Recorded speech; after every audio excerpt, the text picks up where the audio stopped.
नमस्कार सर्वांना, श्री स्वामी समर्थ. आबांची लाडकी ताई या यूट्यूब चॅनलमध्ये माझ्या गुडताईंचं, मैत्रिणींचं आणि दादांचं पण खूप खूप खूप असं सारं स्वागत आहे. तर माझी व्हिडिओची सुरुवात ना मी नेहमी माझ्या श्री स्वामी समर्थ आईच्या दर्शनापासून करत असते. आणि आणखीन एक आनंदाची गोष्ट ना, मी मागं एक व्हिडिओ टाकला होता आणि त्या व्हिडिओमध्ये सांगितलं होतं आपलं घराचं बांधकाम लवकरच चालू होणार आहे. तर हो, आता ती वेळ जवळ आलेली आहे आणि खरंच आपल्या घराचं बांधकाम ना आता लवकरच चालू होणार आहे. आणि ती चालू होणार आहे तर माझ्या श्री स्वामी समर्थ आईच्या आशीर्वादानं होणार आहे. आणि खरंच खूप मोठा आशीर्वाद दिला आहे बरं का माझ्या स्वामी आईने मला. आणि मला सांगायला पण माझ्या यूट्यूब फॅमिलीला खूप खूप आनंद होतो आहे की माझ्या घराचं काम चालू होणार आहे म्हणून.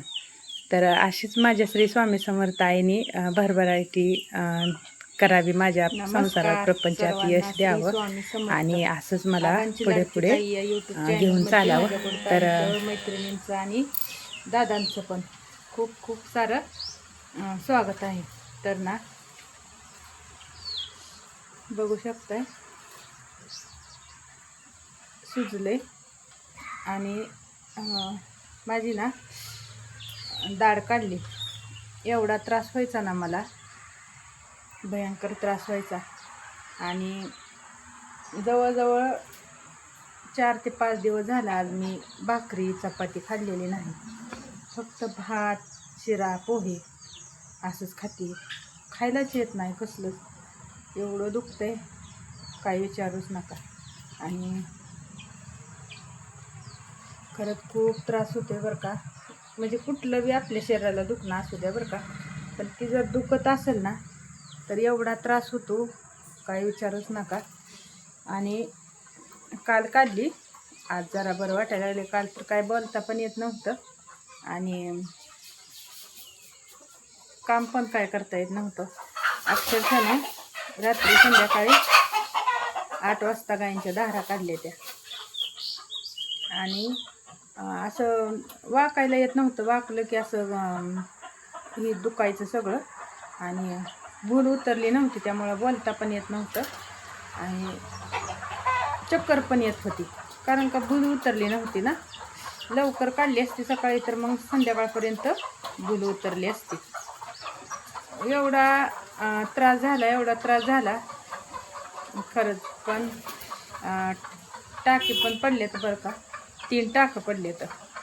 आणि पण आता अजून कालच्यापेक्षा आज बरं आहे आणि आजच्यापेक्षा उद्या आणखीन थोडंसं बरं वाटेल असं मला तर वाटतंय.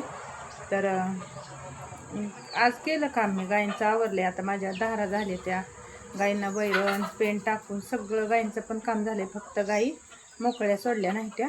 पण आज गायींच्या गोट्यात सुद्धा जाऊन व्हिडिओ काढू वाटतं. मग म्हणलं चला इथंच बसून थोडासा व्हिडिओ काढूया आणि सांगूया आपल्या यूट्यूब फॅमिलीला.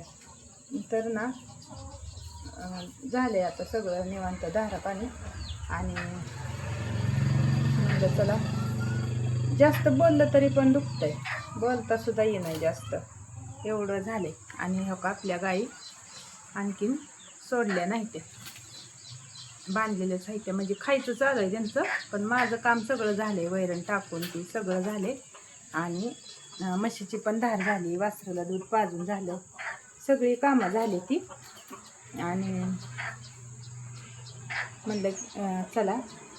तर खरंच म्हणजे आपल्या शरीरात असं कुठलाही अवयव असू द्या बरं का, डोकं असू द्या किंवा असं दाढ असू द्या, काही बी असू द्या, हात पाय, म्हणजे सगळं आपल्या शरीराचा अवयव जे आहेत ना ते सगळं चांगलंच पाहिजे. तर आणि ती जर दुखत असेल ना, कुठलाही अवयव आपला दुखू द्या, तर आपल्याला त्रास होतो. आणि मला तर सहनच होत नाही, आजारपण सहन होत नाही. थोडं दुखायला लागलं ना, पहिल्यांदा माझा हातपाय पूर्ण गळून जातात आणि अंग थरथर कापतं. काही बी माझं दुखू द्या, पहिले माझं अंग थरथर कापतं आणि असं शक्तीच राहत नाही अंगात. मग थोडंसं जरी आजारी पडलं तरी लगेच असं पूर्ण गळटून जातं, असं होतं मला. तर म्हणलं थोडासा काढा व्हिडिओ, मोठा जास्त काय नको, कारण का दुखतंय. आणि बर्फाने शेकलंय, डॉक्टर म्हणले बर्फाने शेका, दात घासायचं नाही तर आजचे दिवस दात घासू नका म्हणले.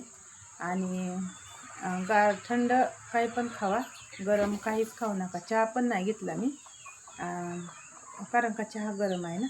आणि वरण भात, शिरा, पोहे आणि मऊ मऊ काही पण असं खावा, जास्त कडक काहीच खाऊ नका. तर आणखीन पण ना आजचे दिवस तर दुखणार, उद्याच्याला येईल कमी असं मला वाटतंय. पण दाढचं दुखणं खरंच लय बेकार. आणि पहिला पण ना माझा एक दात काढलाय, म्हणजे दाढ पाठीमागचीच काढली आणि आता पण पाठीमागचीच दाढ काढली. तर खरंच बरं का, दाढचं दुखणं खरंच नसावं कोणाला, काय विचारू नका. आता 2 दाढा गेल्या माझ्या. आणि परत जास्त आपलं वय झाल्यावर खाता पिता आलं पाहिजे आपल्याला, मेन गोष्ट. आणि असं पूर्ण शरीर गळल्यासारखं झाले, कारण का 4 ते 5 दिवस झालं भाकरी आणि चपाती नाहीच पोटात म्हणल्यावर आपल्याला ताकद एनर्जी तर कुठं यायची. आणि काय बी खावा पण आपल्या चपातीची आणि भाकरीची सरच येत नाही बरं का. तुम्ही बाकीचं काही बी, आता थंड भरपूर खाते मी, उपीट शिरा पोहे काही बी खाते, पण भाकरीसारखं पोटच भरत नाही आणि असं हे होतं या. तर म्हणलं आज छोटासा व्हिडिओ काढावा आणि तुमच्यासोबत शेअर करावा. तर चला, व्हिडिओ कसा वाटला नक्कीच कमेंट करून सांगा. आणि खूप सारं प्रेम द्या आपल्या आपणच्या लाडक्या ताईला. आणि असं चॅनल पुढं पुढं न्या. आणि सर्वांना माझ्या मनापासून श्री स्वामी समर्थ. आणि इकडं ना परत आणखीन एवढी कुट्टी असताना इकडं परत आणखीन कुट्टी करून आणली. मकवान मिळालं आपल्याला थोडं कमी बजेटमध्ये, तर मग घेतलं. म्हणलं चला, आता उन्हाने बघा असं थोडं पांढरं पांढरं दिसतंय, पण उन्हाने काय झालंय, मकवान आता हिरवी तर नाही तीच. हिथं आपल्याला मिळालं ही हिरवं, पण इकडचं जे आहे ना ते वाळं मिळालंय, पण स्वस्त मिळालंय. तर म्हणलं पावसा पाण्याचं आपल्याला वैरण लागणार आहे, तर घेऊया भरून. अजून आणखीन एक उद्याच्याला एवढीच निघल. डम्पिंगची टॉयली आहे ही, तर 2 पिशव्या बरोबर ह्यात भरते त्या 3 टनाच्या. आणि इकडं आपलं ना भरपूर आणखीन शिल्लक आहे मुरगास, तरी पण म्हणलं करू. आणि आंब्याला आला बरं का आपल्या पाड. मी आज एक आंबा आणलाय, तर पाडाला आता उद्याच्याला आंबा उतरून घेणार आहे. आणि इकडं आपल्या गाई सोडून दिल्या त्या, झालं आहे त्यांचं सगळं खायचं प्यायचं. तर तिथं पाणी प्यायचं चालू आहे त्यांचं, त्यामुळं तिथं उभा राहिल्या त्या जाऊन. सगळ्या ताणी असते त्या, भरपूर पाणी पिते त्या बरं का उन्हाळ्यामुळं. आणि इकडं बघा, कोणाचं राहिलं असलं शिल्लक तर मग खायचं असतं, असं असतं त्यांचं. कुंडीत कोणाची वैरण राहिली की ती लगेच खायची. आणि ह्याचं तर ना समाधानच नाही, किती पण पाजा ह्याला दूध. मी ना अशी भिंतीवरनंच बॉटल देत असते, लय त्रास देतं आणि पाय तुडवतं ही. तर आता हितनं थोडं जरी आपण दिसलं त्याला वाटतं मला लगेच दूध पाजते म्हणून, त्याला सवयच लागली इथं येतं. किती पण पाजा त्याचं समाधानच नाही, लय असं वसवस करतं. आणि इकडं मग रेडी पाटीत कशी पाय देते. आणि असं आजचा व्हिडिओ माझा. तर म्हणलं चला